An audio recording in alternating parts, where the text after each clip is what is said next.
She said she wasn't in the mood again. The same words, the same flat delivery.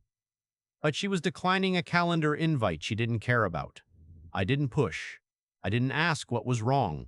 I didn't turn over and pretend sleep would magically fix it. I checked a security alert on my phone from one of our servers and moved to the couch.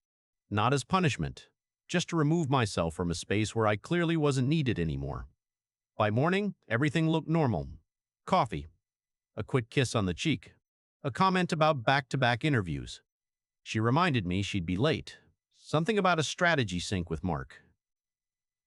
Mark was my co-founder. The guy I'd built the company with from nothing but a folding table and 2 laptops. The one person I trusted to run things if I ever stepped away. Our company wasn't huge, 40 employees, a cybersecurity firm that lived and died on discretion. We sold trust for a living. I was the technical director. Obsessed with systems, access logs, permissions. She joined a year earlier, officially HR. Unofficially, she said she wanted to be closer to what I was building. Mark had pushed for it, said it would align incentives. I agreed. I usually did when things sounded reasonable. At the office, everything looked the same. Glass walls, low voices.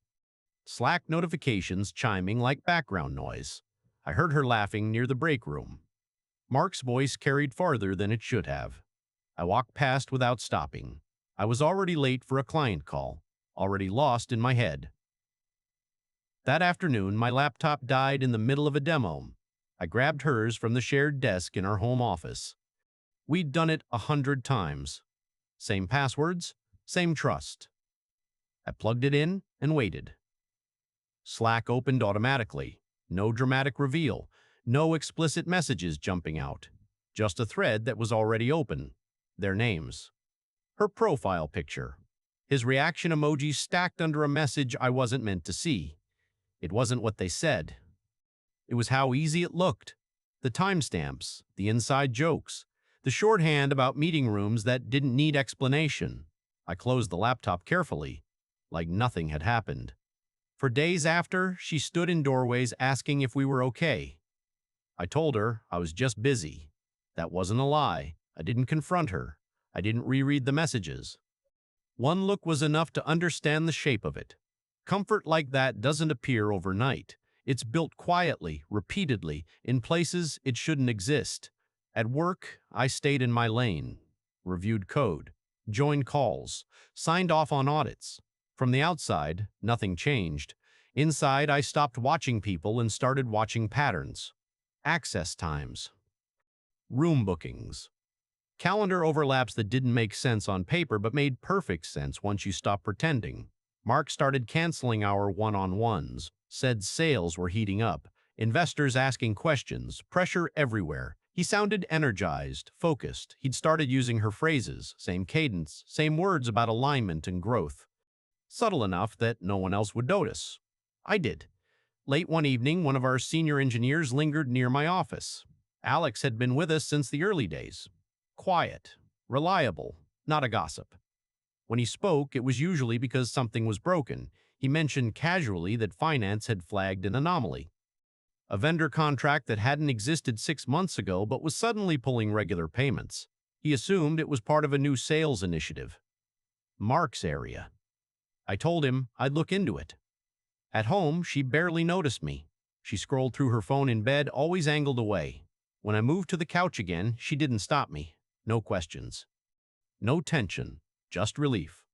The next day, Mark held an all-hands meeting, talked about momentum, about how far we'd come. He thanked her publicly for bringing structure to chaos. She smiled, not at him, at the room, like she belonged there more than I did. Afterward, I pulled the contract Alex mentioned.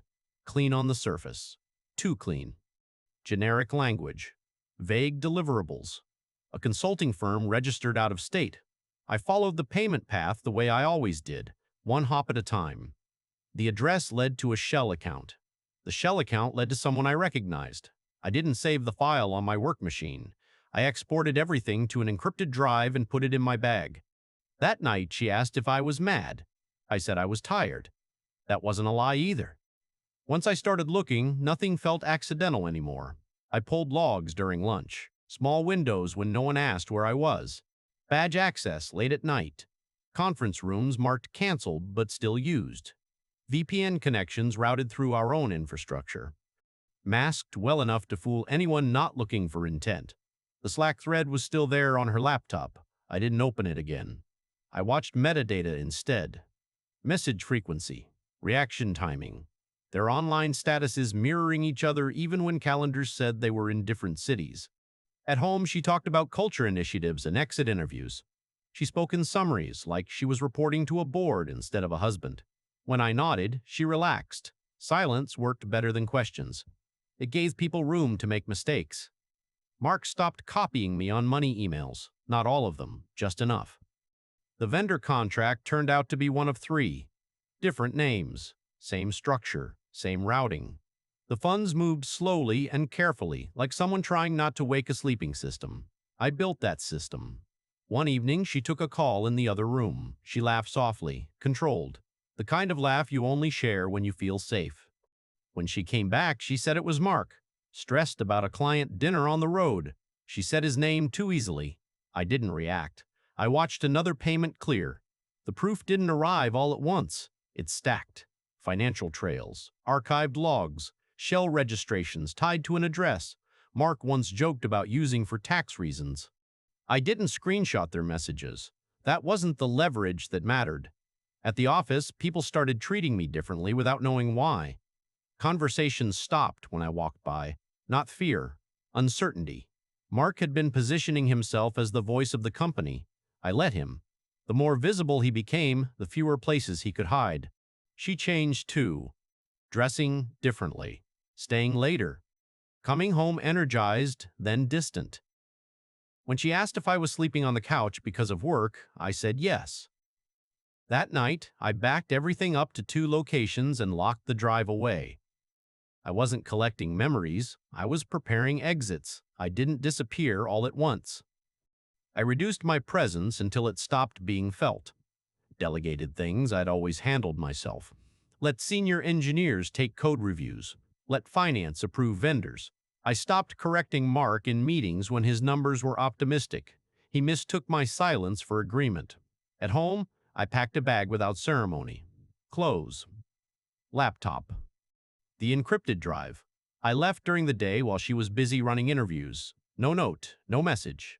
I forwarded calls to voicemail and turned off read receipts, not to punish, to create space. She noticed the absence before she understood it. Text came first, casual, then concerned. By the second night, her tone shifted. I didn't respond.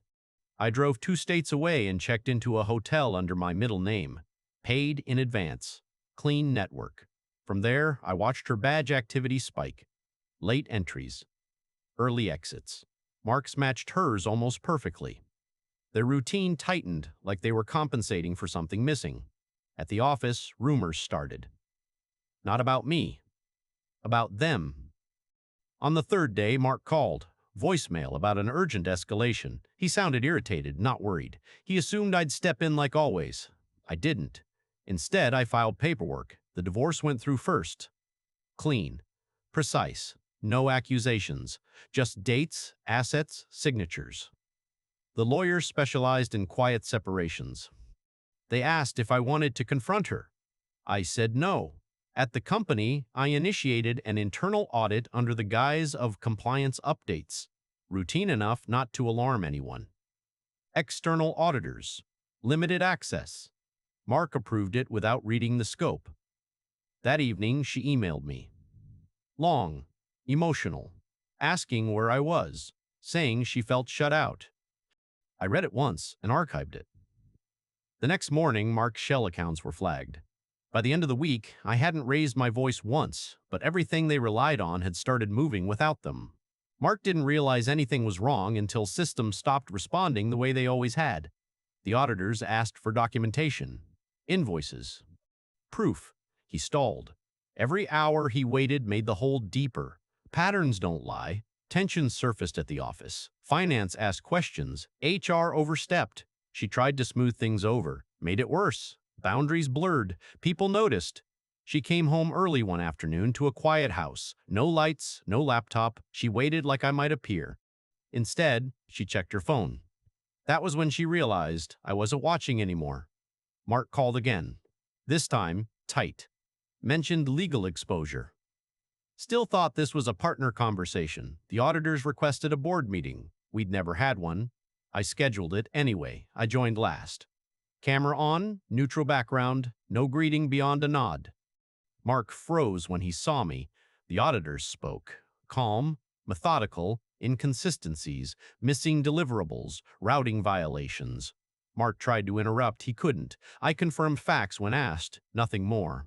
By the end, his role was suspended. Access revoked in real time. You could see it hit him when his dashboard stopped updating. That evening, she messaged again, shorter, asking if this had to do with him, with the company, with her. I didn't reply. By morning, Mark was blaming her, texting that she'd drawn attention, that she'd complicated everything. I didn't forward those messages. The collapse didn't need help. The company shifted quietly. Conversations tightened. Guessing stopped. Adjusting began. Her authority evaporated. Trust goes fast when it's borrowed. Legal stepped in. Meetings happened without her. Doors closed calmly. No one followed. Her access changed. Tools disappeared. HR redirected her to legal. The meeting was short. Neutral language. Termination tied to restructuring and conflict of interest. She didn't cry. She asked if Mark knew. No one answered. Her badge stopped working that day. She stood outside longer than necessary. The divorce papers arrived the next morning. She signed without opening them. Mark's attorney reached out. Too late. No scandal. Just absence. She unraveled in layers. Mark vanished first. Then money. Then friends. Recruiters stopped calling. Invitations dried up. She tried family. Conversations stayed shallow. I saw her once months later. Across the street. Sitting alone. Coffee untouched. Smaller. Displaced. She said my name quietly. I nodded once and kept walking. That was the moment she understood the difference between being ignored and being released. She sent one final message later. Accepting. Saying she understood silence wasn't punishment, it was distance. I didn't reply. Mark's removal finalized. Lawsuit moved quietly. She wasn't mentioned. She no longer had leverage. She asked to meet. Neutral ground. Public place. I agreed without confirming a time. When I arrived, she was already there. Phone face down, hands folded. Respect learned too late. She spoke. Apologized. Explained. Waited. I told her I'd stop participating the moment respect became optional. She asked if anything could be undone. I said no. She asked what I wanted from her. I told her nothing. I left money on the table out of habit, not obligation. I didn't turn back. Her collapse wasn't loud. It was complete.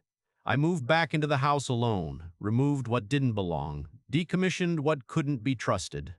At work, things ran cleaner, faster, without friction disguised as loyalty. Months later, her name crossed my inbox once, a background check request. I forwarded it to legal and archived it. That was the last trace. People think disappearing is weakness. It isn't. I didn't disappear. I stopped showing up where I wasn't respected.